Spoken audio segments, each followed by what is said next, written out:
Hey guys, what's up? Admantoy Sherman here. Kumusta kayo lahat guys? Hope everyone is doing great. So for this video guys, mag-unboxing lang tayo ng isang airsoft gas blowback rifle. Unboxing, testing, and review siguro. Okay, tingnan natin kung ano magagawa natin. Okay. So, ito yung box cover. Okay, kasi medyo mabigat eh. So, ito lang cover. So, this is the latest airsoft gas blowback rifle from Vega Force Company. Okay, so this is the Knights Armament Company L403A1 airsoft gas blowback rifle. Okay, so kaka-release lang na to nung last month, kung yun nagkakamali, no? And kung yun nagkakamali, we are the first one to have this unit in the Philippines. Okay? So, parang siguro may 2 weeks na nasa akin to. Hindi ko pa na-review. Ngayon pala natin ma-vlog. Okay? Kasi nga, nung hindi pa siya available, pag-release pa lang, tinanong ako ni supplier, meron ganito. Order tayo? Sabi ko, sige, order ka. Gusto ko yung gusto ko yung adjustable power. Gusto ko yung high FPS, Okay. Kasi normally kasi, yung mga nilalabas yata ni BFC, ano na siya wala nang, hindi na siya adjustable, hindi na siya high power, parang 300 plus FPS na lang, parang ganun yata. Or, hindi ko rin sure, basta hindi na siya adjustable. Yun yung sabi sa akin ni supplier. So, ako, nagre-request ako, kahit mas mahal siya, sinasabi ko, sige, okay lang yan. Kasi yung mga airsofter din sa Pilipinas, gustong malakas eh. Okay? Ngayon, ito siya, okay?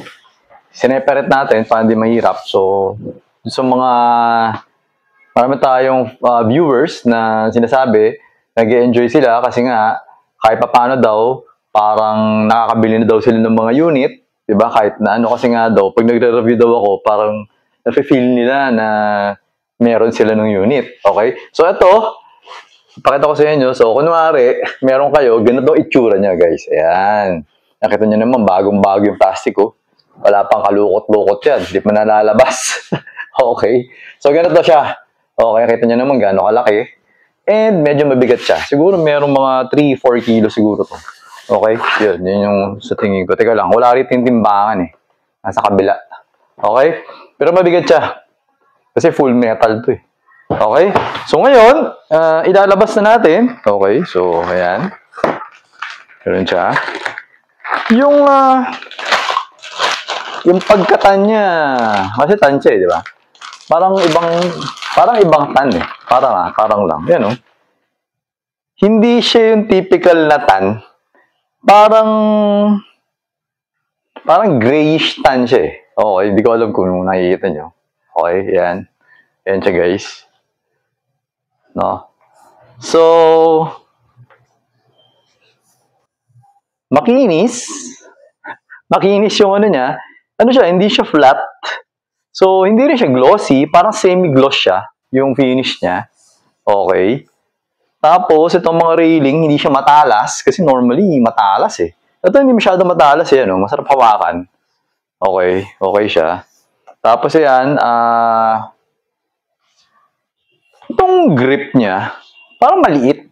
Parang maliit siya. Parang kumaga, hindi naman siya maliit na malita. Kumaga, eksakto siya. Kasi yan, pag hinawakan ko, yan, sakto. Walang naka-protrude. Kasi normally, parang may nakausdi ng konti. Sa kanya, saktong-sakto, no? Tapos, yung trigger niya, yung angle, parang may pagka-BCM eh. So, kumbaga, maliit yung angle. Ayan, nakita nyo? Parang maliit yung angle. Kasi normally, di ba, pag yung mga M4, parang mas slant to eh. Hindi mo nagkakamali. Meron ba ako M4 dito? Wala eh. Okay. Hindi ko alam eh. So, next time na lang siguro, gagawa pa tayo ng ibang vlog kapag nagkaroon ng pagkakataon, okay, compare natin. Pero yun yung observation ko. Makikita nyo naman, ayan o, diretso-diretso siya. Parang may pagka-BCM siya, no? So, kumustang grip? Masarap siya hawakan. Okay, saktong-sakto siya, ayan. Kita nyo naman. Ayan yung trigger, okay. Tapos, ambidextrous yung fire selector switch. Ayan, makita nyo, meron dito. Tapos meron sa kabila. Okay. Pati yung mag-release. Okay. Pati yung mag-release. Ito, merong mag-release dito. Meron din mag-release dito. Ayan. Ito, diba? Ito yung mag-release. Tapos, ito yung sa kabila. Ambidextrous naman yata lahat ng mga ano eh, no? Mga Knight's Armament na stoner eh. Kasi stoner rifle to eh. Ayan, no? Stoner rifle. May marking siya kasi nga license unit to. Yan. Tapos, may serial number siya. Okay. Tapos, ito yung logo. So, dito, 556mm KS1. Kasi nga, ang tunay is using 556 na bala. Okay. So, ayan. Maganda siya. Kaso, di ko lang.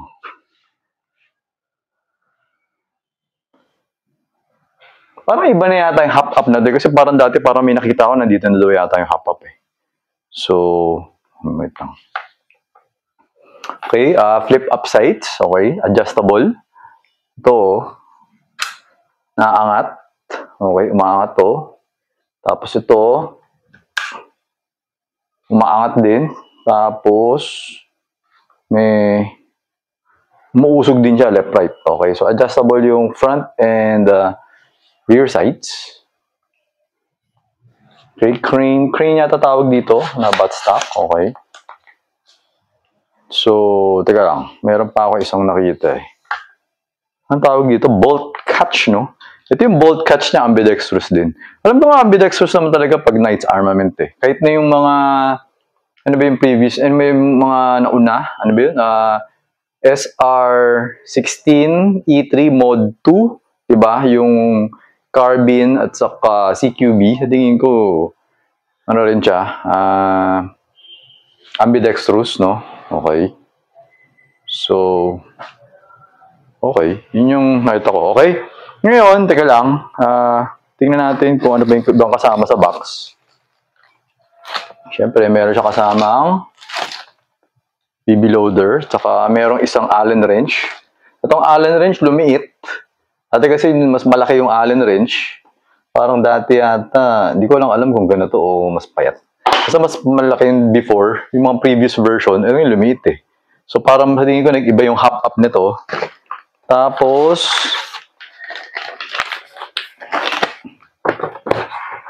ito yung magazine niya. Yun. Lalabas yung magazine. So yung magazine niya, hindi siya same sa before. Medyo iba yung magazine niya. Ayan. Tsaka kakaiba yung tsura ng magazine.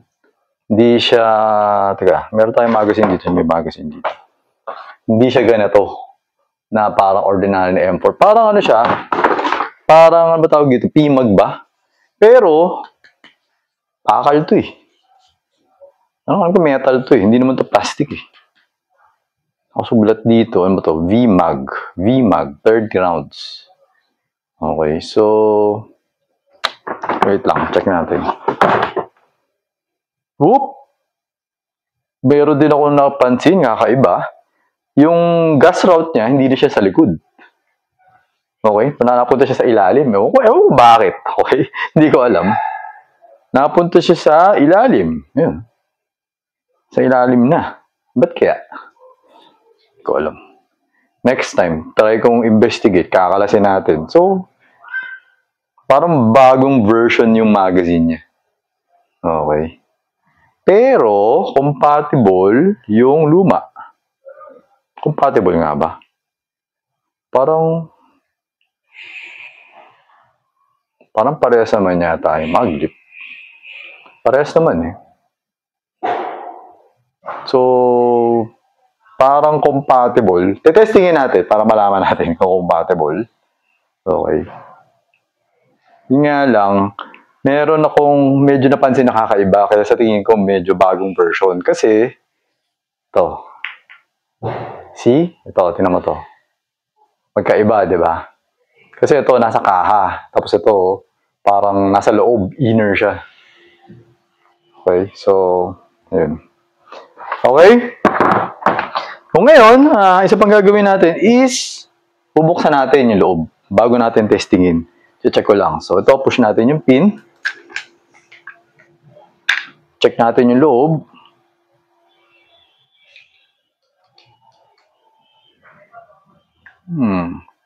Parang same lang naman.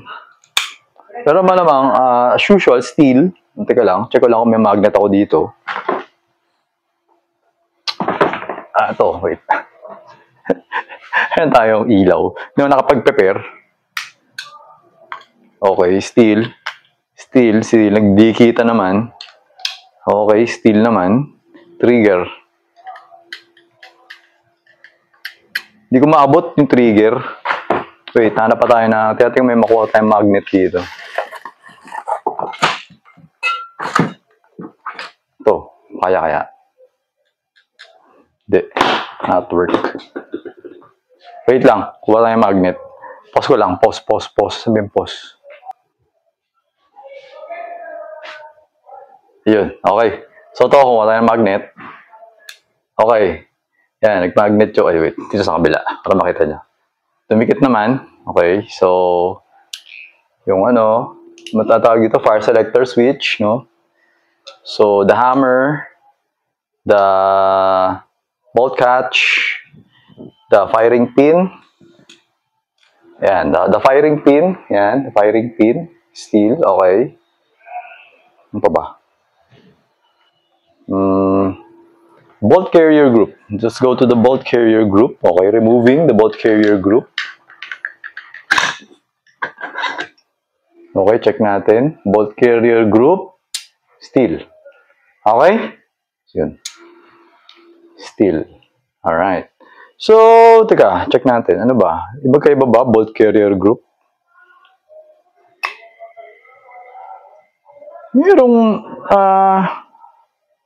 Merong ako nakikitang parang ibang design.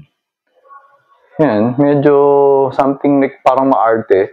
Pero alam ko kasi itong design na to, sa tunay na rifle siya. Yung feature na to, parang pang tunay, no? So hindi ko lang alam kung may function to dito.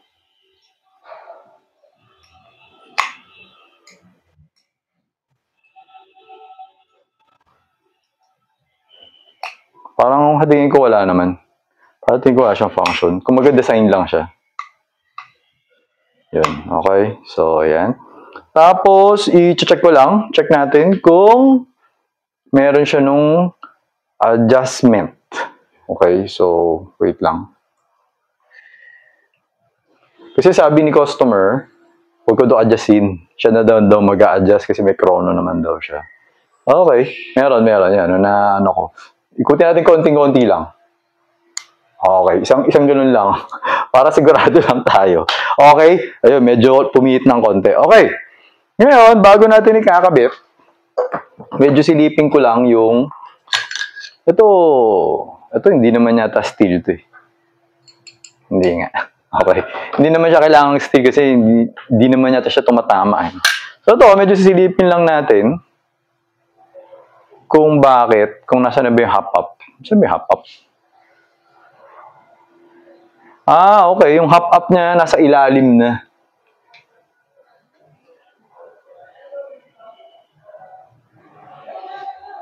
Yata teka lang. Wait lang. May nakikita kasi akong silver dito eh.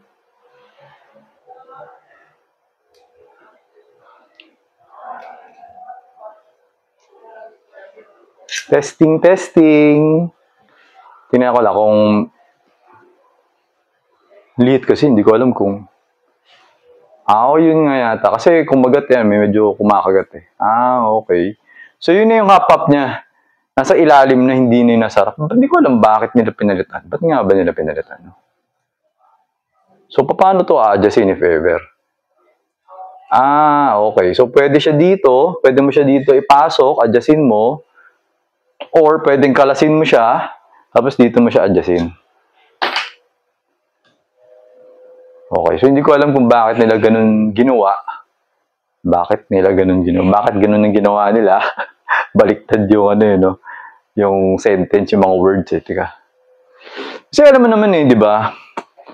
Parang mga minsan gumagawa para lang may bago. Kasi nga yung mga tao gusto bago. Kahit na wala namang problema doon sa luma, minsan parang gumagawa sila ng bago para bumili ulit yung tao. Hindi ko alam. Yung lumang version kasi hindi ko pa rin naman nakakalas. So, hindi ko alam kung perfect na eh, or hindi. Okay, pero Nagagamit ko siya, malayo naman yung naaabot ng BB. Hindi ko pa nga lang masyado napapang war game, so hindi ko rin talaga 100% na alam, no?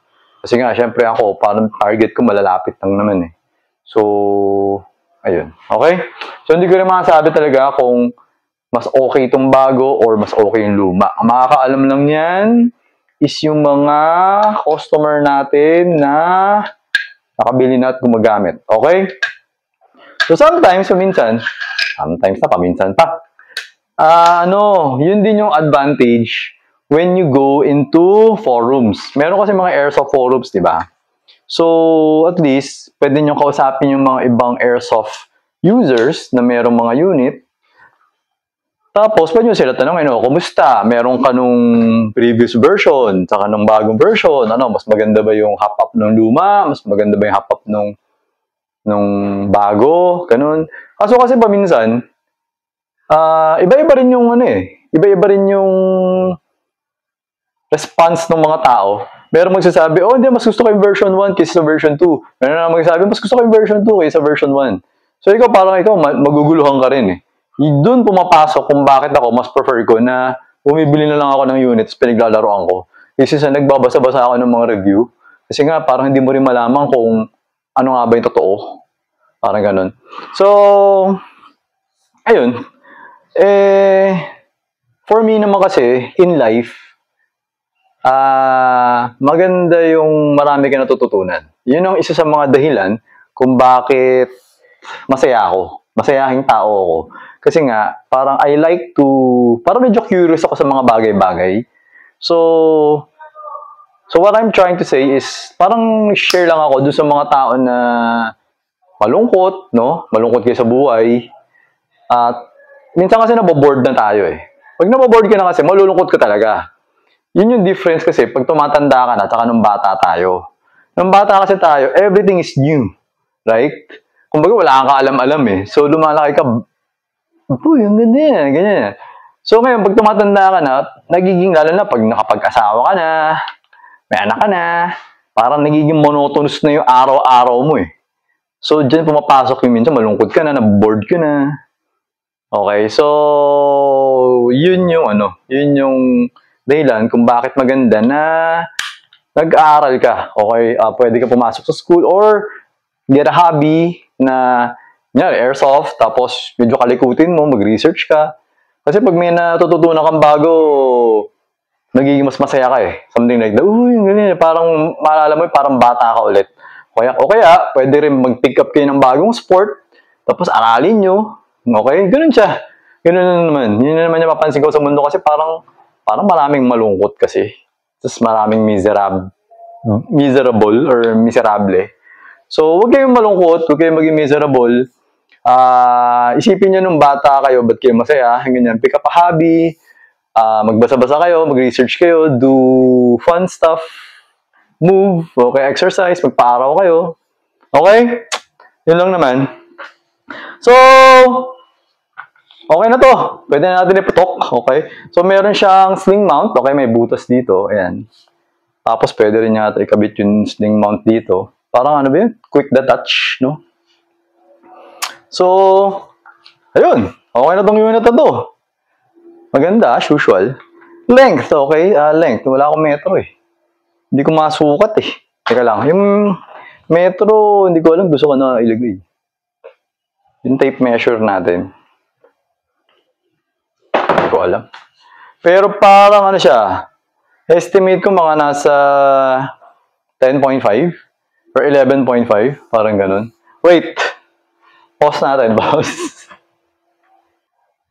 Okay. So to guys, kumuha tayo ng tape measure. Okay.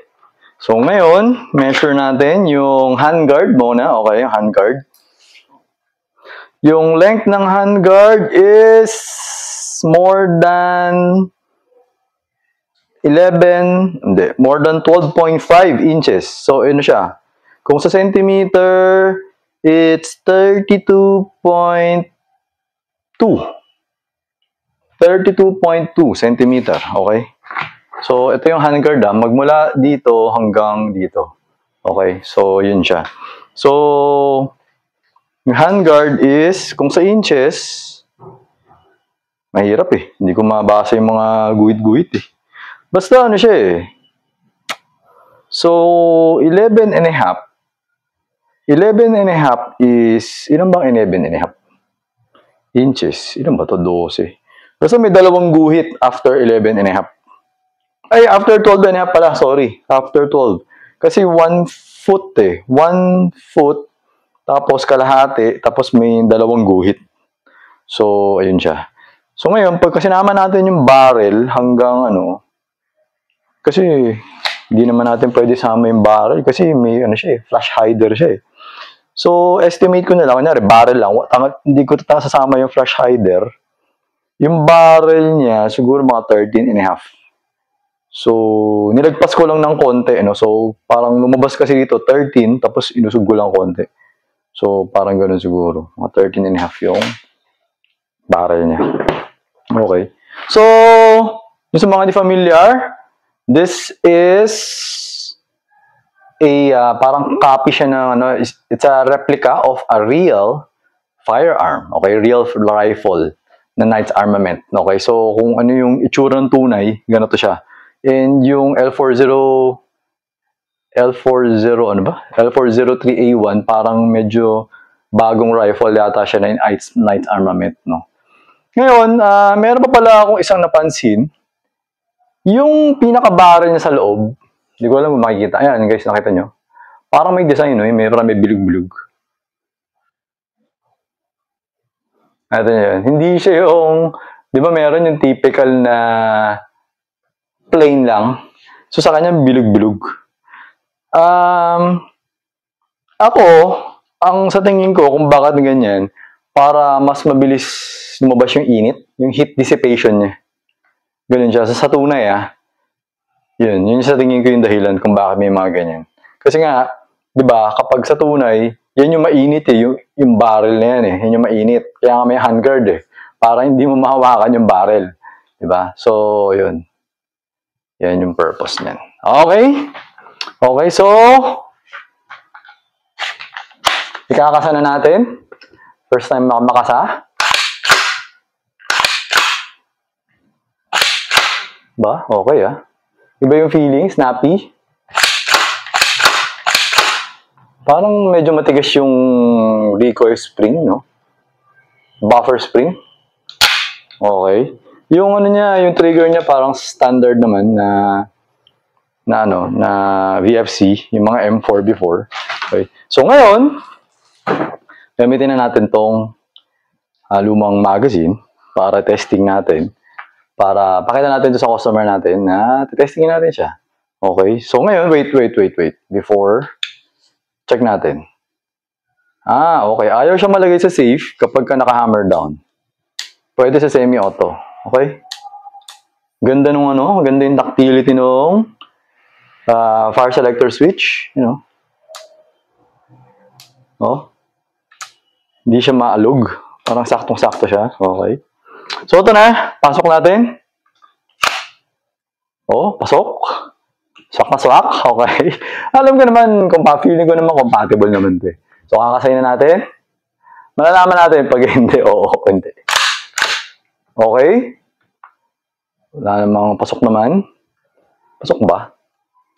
Pag bitaw ko parang hindi. Parang matigas eh. Teka lang, tatanggalin ko lang. Para sigurado lang tayo. Matigas siya. Nung bumalik to, matigas. So, compatible nga ba kaya? Wait lang. Check lang tayo ulit.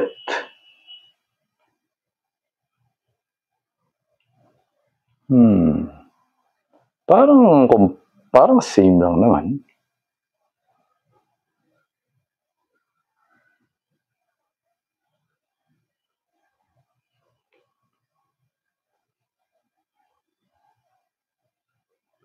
Pero, I'm not going to test on this unit. Okay? Kasi si customer, ano ba? Sensitive. Yun na lang gamitin ko, sir, sensitive. Hindi ko alam ano gamitin ko sa'yo eh. Sensitive si customer. So, I'm not going to use the old mag. I'm going to use your mag kasi na-access naman natin eh. So, kakargahan natin ng ano. Yung sa unit ko na lang siguro, pag kukuha na lang ako ulit, doon ko na lang testingin yung kung compatible. Okay, para hindi, if ever na hindi compatible, nothing will happen to your unit. Okay, so gagamitin ko itong unit mo. Magbablog na lang ako ulit next time for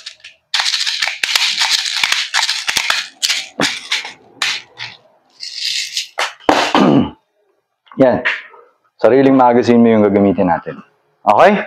So, to. Wait. Bala, di ba?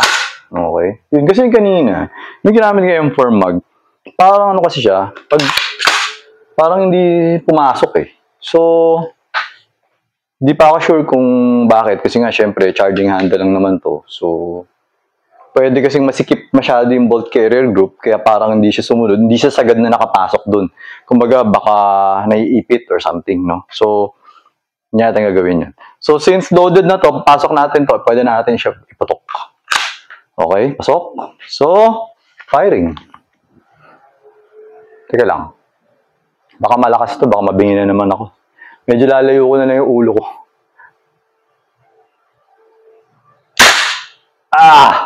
Ang lakas nga, grabe.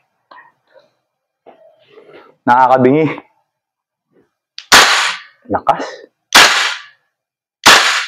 Lakas ng blowback. Hawak na ako. Talagang tinutulak ko na siya sa shoulder ko, ha.